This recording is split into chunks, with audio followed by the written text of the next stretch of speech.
Selamat pagi, apa kabar anak Mem? Ya, tetap sama, harapan kita semua tetap sehat ya nak. Iya, kita sudah masuk di tema 4, subtema 2, pembelajaran 4. Nah, sebelum kita belajar, jangan lupa kita berdoa ya, diwakilkan salah satu temanmu yang bisa kamu lihat di grup WA kita. Oke, baik. Materi kita bahasa Indonesia dan PPKN. Nah, di pembelajaran 4, kita akan mempelajari jenis pekerjaan dokter.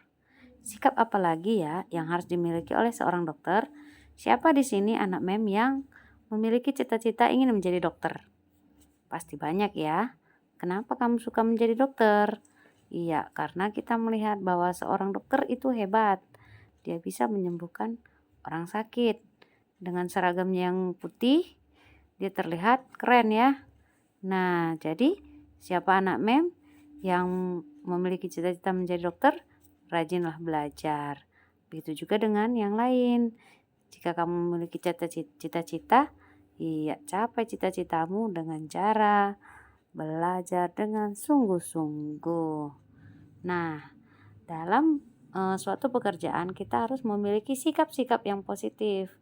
Tidak hanya seorang dokter, ada juga guru, polisi, pilot, dan lain sebagainya.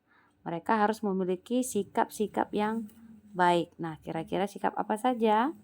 Ya, seorang yang bekerja harus memiliki sikap melayani. Melayani, ingat ya nak, kalau kita bekerja itu kita sebagai pelayan, bukan sebagai bos. Kita harus bekerja, mempersiapkan, memberikan yang ada pada diri kita. Kemudian disiplin. Disiplin artinya teratur, tepat waktu.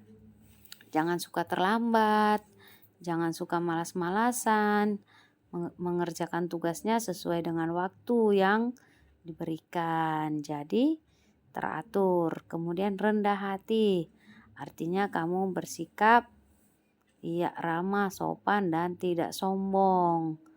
Dan bekerja sepenuh hati, artinya tidak terpaksa, bekerja dengan tulus, sehingga apa yang kamu kerjakan hasilnya pasti luar biasa.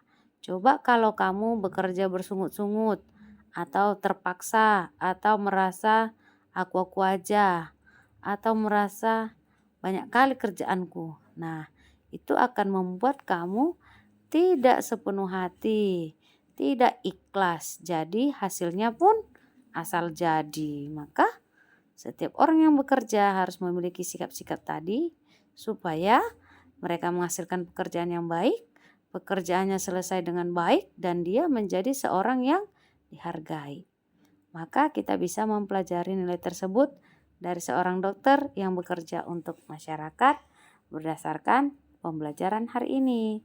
Ayo kita membaca hebatnya dokter kami. Ia adalah Dokter Rana, seorang dokter muda yang sederhana dan terampil. Ayahnya mantan kepala desa kami yang telah meninggal dunia. Dokter Rana baru kembali ke desa kami 2 tahun lalu, setelah 10 tahun lebih merantau ke kota. Ia memperoleh beasiswa di Fakultas Kedokteran dan setelah lulus ia praktek di Rumah Sakit Umum Kabupaten setelah lulus. Semenjak ia pulang dan praktik di Balai Kesehatan Desa, aku sering mendengar perbincangan warga yang heran atas keputusan Dokter Rana untuk kembali ke desa. Bukankah penghasilan sebagai dokter di kota jauh lebih besar? Selama praktik di kota, Dokter Rana terbayang terus kondisi desanya. Ia merasa seharusnya ilmu yang dimiliki sebagai dokter bisa bermanfaat untuk kampung halamannya sendiri. Jadi Pak Andri, saya ini pulang untuk memenuhi niat saya ketika menerima beasiswa, yaitu menyejahterakan warga desa tempat saya lahir dan dibesarkan, ujar Dokter Rana pada ayahku. Pada ayahku, Dokter Rana bercerita bahwa cita-citanya menjadi dokter dulu muncul karena melihat kesadaran hidup sehat masyarakat desa yang sangat rendah. Sungai dipakai mandi, mencuci, kakus, lalu airnya dikonsumsi. Hasil bumi dan peternakan tidak dimanfaatkan untuk membentuk pola makan sehat. Warga lebih suka menjualnya ke kota dan uangnya membeli makanan instan. Sejak pulang, Dokter Rana memang aktif membina para remaja dan keluarga muda. Ia memberi penyuluhan tentang pentingnya mencuci tangan, memasak air, pola makan sehat, dan imunisasi. Baginya, generasi muda adalah perantara terbaik untuk menyampaikan misi meningkatkan kesadaran hidup sehat masyarakat desa.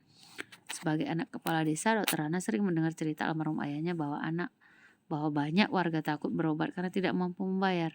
Tak ingin hal itu terjadi, maka diumumkannya bahwa warga dapat membayar jasanya dengan sampah. Ya, sampah. Sampah kering jenis apa saja yang bisa didaur ulang. Botol plastik, botol kaca, koran bekas, bahkan kemasan bekas diterima oleh Dr. Rana. Cara ini membuat warga aktif dan bijak mengelola sampah. Sungguh kreatif dan cerdas cara Pak Dokter mendidik warga. Seperti mendiang ayahnya, Dr. Rana menjadi sosok yang dicintai warga desa. Ia menjadi teladan melalui dedikasi, tanggung jawab, dan kerendahan hati dalam menolong warga. Apabila aku besar nanti, aku ingin seperti Dr. Rana. Akan ku kejar cita-citaku menjadi guru dan aku akan kembali membangun kampung halamanku. Ya, bagus ceritanya ya, Nak. Nah, kira-kira yang mau jadi dokter tadi pasti akan semakin semangat dan termotivasi dengan cerita Dr. Rana tadi. Oke, apa yang harus kita lakukan kalau kita menjadi dokter? Iya, maka kita rajin belajar. Mengingatkan kembali, rajin belajar itu seperti apa? Dia akan rajin berlatih, rajin membaca, rajin mengulang-ulang kembali sehingga dia bisa jadi anak yang berhasil. Oke, baik. Kita lanjutkan, jawab pertanyaan-pertanyaan berikut. Apa yang dilakukan Dr. Rana untuk warga desa? Ya, beliau. Nah, cara menjawab sempurnanya ya. Apa yang dilakukan Dr. Rana untuk warga desa? Yang dilakukan Dr. Rana untuk warga desa adalah beliau praktik di Balai Kesehatan Desa. Warga berobat dapat membayar dengan jasanya dengan sampah, begitu ya. Nah, kemudian mengapa Dr. Rana melakukan itu? Dr. Rana melakukan itu karena menurut ayahnya banyak warga yang takut berobat karena tidak mampu membayar. Apa dampak dari hal yang dilakukan oleh Dr. Rana bagi masyarakat? Dampak dari hal yang dilakukan oleh Dr. Rana bagi masyarakat adalah tindakan dokter membuat warga berani berobat dan warga aktif dan bijak mengelola sampah. Bagaimana perasaan masyarakat terhadap Dr. Rana? Coba kita tuliskan di tabel berikut. Nah, hal yang baik bisa aku contoh dari Dr. Rana apa saja? Iya, tanggung jawab dan kerendahan hati. Dia juga ikhlas ya, walaupun dia mengobati orang sakit, dia tidak dibayar dengan uang. Bahkan dia malah diberikan sampah. Ayo coba pikir, siapa yang mampu seperti itu? Di zaman sekarang ini akan sulit kita temukan, namun ada-ada saja orang yang rendah hati dan suka menolong seperti Dr. Rana. Jadi, anak-anak MEM mudah-mudahan semakin termotivasi. Nah, kita buat kesepakatan kelas dengan teman-teman supaya antar teman tidak saling menyakiti. Kalau lah misalnya kita di sekolah, kita boleh bertanya kepada teman-teman kita satu kelas. Nah, kira-kira apa ya kesepakatan supaya kita enak belajar? Misalnya, jangan cerita-cerita kalau gurunya sedang mengajar. Berarti harus tertib. Kemudian jujur, misalnya jangan ada yang suka mencuri di kelas. Kemudian peduli, berbagi, tepat waktu, percaya diri, mau bekerja sama.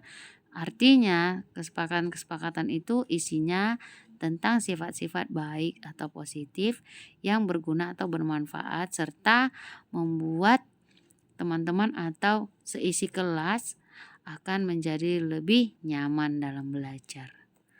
Nah, ketika kesepakatan kelas dilakukan, maka setiap warga kelas akan merasa nyaman dan mereka tidak boleh terpaksa, harus merasa ikhlas dan tidak merasa seperti terikat. Mereka harus benar-benar senang melaksanakannya supaya mereka juga merasa bahagia untuk belajar bersama. Nah, ketika kamu dihargai, maka kamu sudah mengaplikasikan sila kedua, ya, baik dihargai atau menghargai. Oke, sekian dan terima kasih, materi hari ini selesai. Jangan lupa dikerjakan tugasnya ya, Nak. Dikerjakan dengan rapi dan benar. Oke, terima kasih.